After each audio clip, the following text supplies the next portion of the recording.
Captain Rubrio Massaro of the Blood Angels had expected this moment earlier, but dreaded it. His field elevation had been due to the losses sustained on Baal. So many of his brothers had fallen that huge rents in the command structure were left where perfect order had previously been. He had spent time in the First Company before, but had requested to return to the ranks, and his strange request was granted. But the cause for this rare and odd request had now gone.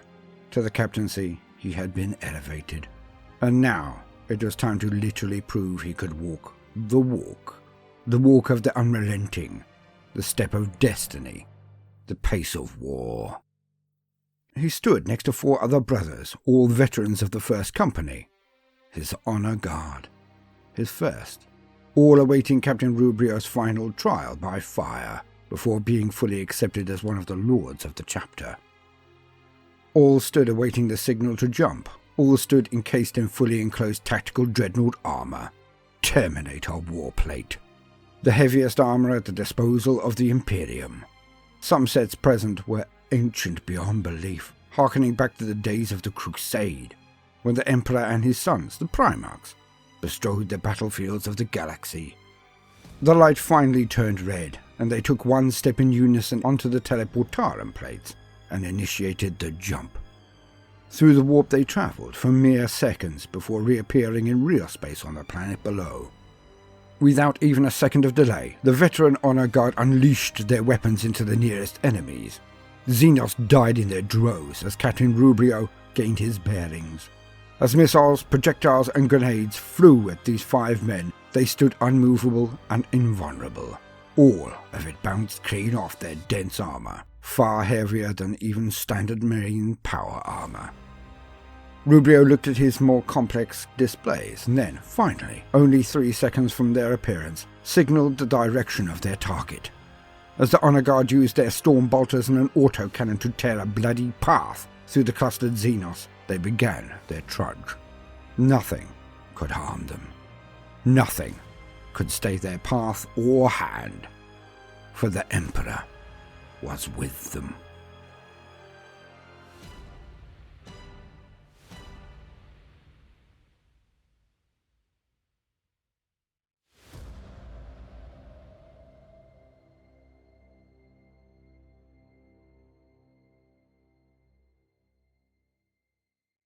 Welcome, gentle listener. I am Baldermort, and I wish to introduce you to the forces, factions, and war gear of the Warhammer 40k setting. Today, we will be briefly looking at one of the most important, loved, and developed of all of the war gear of the grim darkness of the future. For today, we are to discuss Terminator Armor. Officially known as Tactical Dreadnought Armor, Terminator Armor is amongst the heaviest it is possible for the Imperium of Man to encase their elite warriors in. Their origins and effective use we will discuss in a moment, but for the initial definition of the armor itself, let us lean on existing wisdom. To quote, Terminator squads. Near invincible and utterly indomitable, Terminators undertake those missions no others could survive. These veteran warriors combine centuries of experience with some of the best armor and weapons in the Imperium. Terminators often spearhead the Space Marines' attacks, blowing apart the enemy at range before getting in close and crushing them in a final ruthless assault. Most Space Marine chapters maintain a number of suits of revered tactical Dreadnought armor, or Terminator armor as it is commonly known. These suits provide superb protection for their wearer. They are all but impervious to small arms fire and able to withstand even the ferocious impact of anti-tank weaponry, or the titanic pressures of teleportation. Terminator armor is incredibly rare. Some suits date back to the Great Crusade, and each is a prized relic. It is a tremendous honor to wear Terminator armor in battle, and it is only to members of the chapter's elite First Company that this honor is granted. It requires rigorous years of extra training to fight in Terminator armor. Each warrior so armored is expected to act as an example to the rest of his brethren, by fighting in the most difficult of missions and performing beyond even the lofty standards of the Adeptus Astartes. Although typically equipped with storm bolters and crackling power fists, Terminator squads also have access to heavy weaponry. Assault cannons, cyclonic missile launchers and flamers allow the heavily armoured veterans to make short work of densely packed infantry formations and damage light enemy vehicles at range, while roaring chain fists pose a threat to even the largest and most resilient of battlefield assets. Terminator Assault Squads. Terminator Assault Squads are deployed to crush the enemy in merciless hand-to-hand combat. Instead of ranged armament, these squads are exclusively equipped with devastating melee weaponry, such as lightning claws and thunderhammers, weapons that are able to rupture even the thickest of personal armor or penetrate the toughest of vehicle hulls.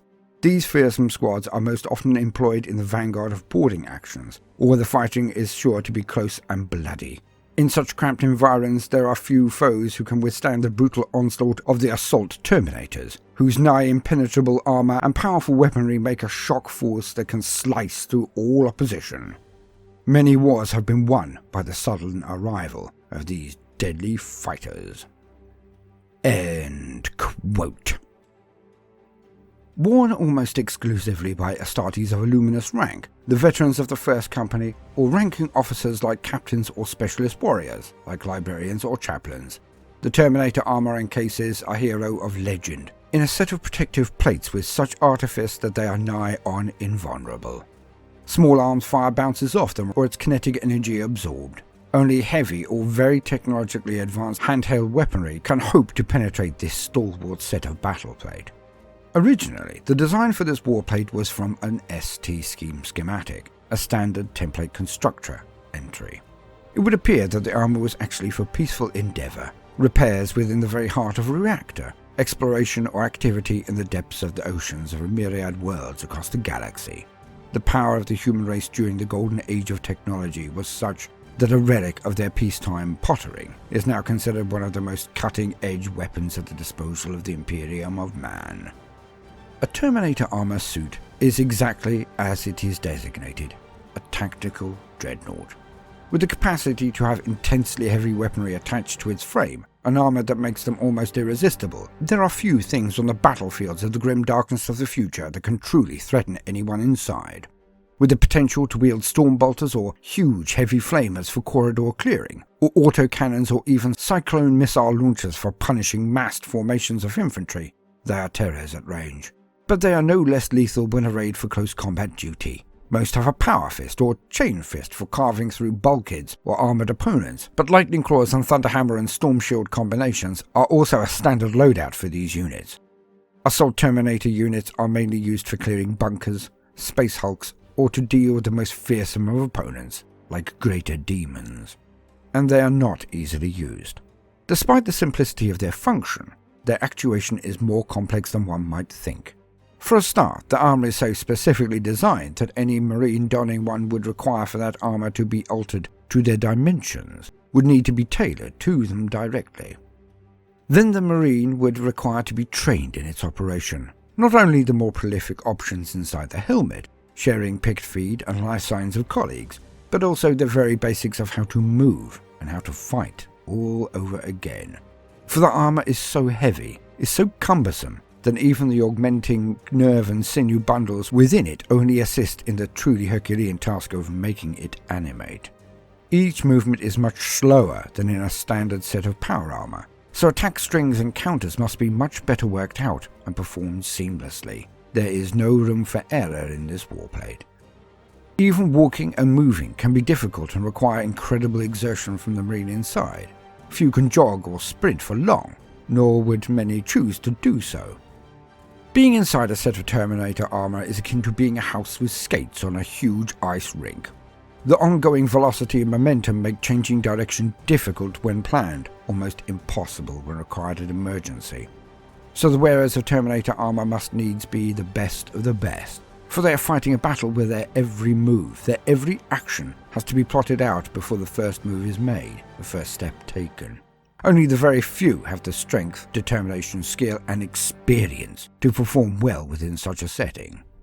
But some are granted to the most prodigious scions of humanity that may be rogue traders or inquisitors, but still only very rarely. Astartes, Space Marines are the most common users of Terminator armor for other reasons also. It is due to the ability of the armor to use an ancient form of technology, teleportation. The armor is literally shot through the warp at a destination and then torn back into reality. Despite the merest of seconds being the delay, few can sustain the exertion of this teleportation and dip in the warp. It is by teleportarum that most often they are used, appearing in the midst of an enemy encampment and unleashing all of the fury of the Marines into all around them, while being practically immune to return fire. A decisive deployment with Terminator units is the calling card of many a chapter and legion of Marines. It is, after all, what they are best at: the decapitating strike.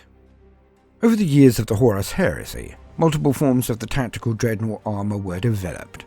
It was thought that perhaps the entirety of the legions of Space Marines will eventually be decked with this armor almost exclusively. Alas, the heresy and its results prevented this from happening for two reasons.